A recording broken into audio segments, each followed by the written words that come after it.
Farzana Mullah. My question is, with regard to the evolution of Homo sapiens, you have Charles Darwin in Science giving an explanation that it's because of the process of natural selection that the human beings have evolved.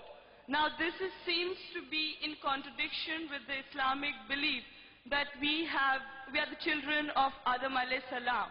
Now how can this be reconciled? This is a very important question.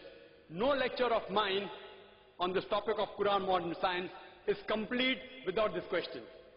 I've given this talk in various places, in Canada, in USA, in UK, in Saudi. Never is this topic complete, never is the question answer complete without this important question of theory of evolution. Charles Darwin. Sister posed the question, how can you reconcile the Quran with Darwin's theory of evolution? Sister, I have not come across any book which says fact of evolution. All the books say theory of evolution. There is no book I have come across saying fact of evolution. If you read the book by Charles Darwin, The Origin of Species, it says that Charles Darwin went on an island by the name of Calotropis on a ship named as HMS Beagle. And there he found birds pecking at niches. Depending upon the ecological niches they pecked, the beaks kept on becoming long and short. This observation was made in the same species, not in different species. Charles Darwin wrote a letter to his friend Thomas Thompson in 1861 saying, I do not believe in natural selection, the word that you used. I don't believe in theory of evolution because I've got any proof. I only believe in it because it helps me in classification of embryology, in morphology, in rudimentary organs. Charles Darwin himself said that there were missing links. He didn't agree with it. He himself said that there were missing links. Therefore, if I have to insult someone, that if you were present at Darwin's time, this theory would have been proved right, trying to insinuate that he looks like an ape. It's a joke we make. The reason that this theory, in most parts of the world, it is taught as good as fact. You know why? Even I was in school, I learned about Darwin's theory. And even today they are taught. You know what the reason is, sister? The reason is because that if you analyze the church was against science previously. And you know the incidents that they sentenced Galileo to death. They sentenced Galileo to death.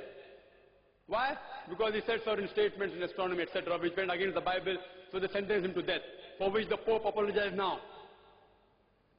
So, when Charles Darwin came up with a theory which goes against the Bible, they didn't want any sufficient proof. An enemy of my enemy is my friend. So all the scientists, most of them, they support the theory because it went against the Bible, not because it was true. They only supported it because it went against the Bible. All the stages we have mentioned, sister, all the stages, Lucy, there were 4 hominids. Science tells us today there are 4 hominids. First is Lucy, along with its guide, the Australopithecus, which died about 3.5 million years, the Ice Age. Then, next came the Homo sapiens, who died about 500,000 years ago. Then came the Neanderthal man, who died 100 to 40,000 years ago. Then came the 4th stage, the Cro-Magnon.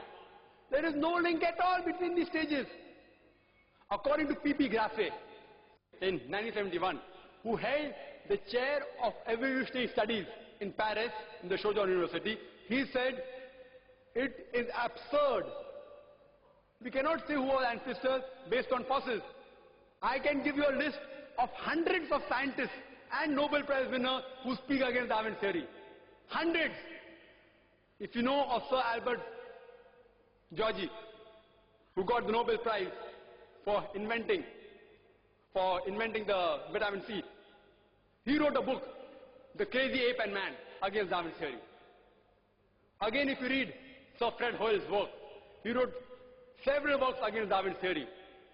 If you know about Rupert Stalbert, this person wrote a new theory of evolution against Darwin's theory. It's unthinkable. You cannot think that we are created from the apes. If you know of Sir Frank Salisbury, he was a biologist. He said it is illogical to believe in Darwin's theory. If you know about white meat, so white meat. He wrote a book against Darwin's theory. He was also a biologist. Several, you can give a list of hundreds. Today it is taught in the schools. Why? I told you. Media is in their hands. Otherwise, there is no proof at all. There are certain proofs at lower levels. An amoeba at lower species level, amoeba can change to paramecia. Quran does not say amoeba cannot change to paramecia. Quran does not say. If they have got proof, can be possible. It's not against the Quran. But there is no proof at all. People talk about molecular biology theory. They talk about genetic coding. According to Francis Crick, who's authority in this field, he said it is unimaginable. Again, if you do that ratio, the probability of one DNA forming from ape to human being is again 0. If I start calculating, I think we'll get bored again. You know the calculation I told you for one protein molecule? It is somewhat similar from one DNA. It is not possible at all. You know, there's a theory recently that homosexuality is genetic. And when I read in the Times of India, I thought, surely, the moment I attend the next lecture on Sunday in IRA, I'll be asked this question. If homosexuality is genetic, how can Allah blame us? Quran speaks against homosexuality. And I said that, see, this is a theory. Wait till it gets established. It's a theory. Don't comment on that. Within the matter of span of this few months, it was proved to be illogical. And the person who propounded this theory that homosexuality is genetic himself was an homosexual. Therefore I said, I'm going to give my talk on scientific facts, not on theories and assumptions. Darwin's theory has not been proven. We have not been created from ape. There are hundreds of scientists who speak against that, and Quran speaks against that also. Quran says the first man was Adam, peace be upon him. Inshallah, they'll discover it 100 years afterwards, or maybe 1,000 years afterwards. Today there is research showing that human beings have been created from one pair. Again, it's just a theory. It supports the Quranic verse that human beings have been created from one pair, male and female. It's just a theory, therefore I don't quote that in my talk. Inshallah, it will be established 50 years afterwards or 100 years afterwards. Then we'll know that Quran conciliates with this part. So far, it's not conflicting. It's not conflicting with established science at all. Hope that answers the question.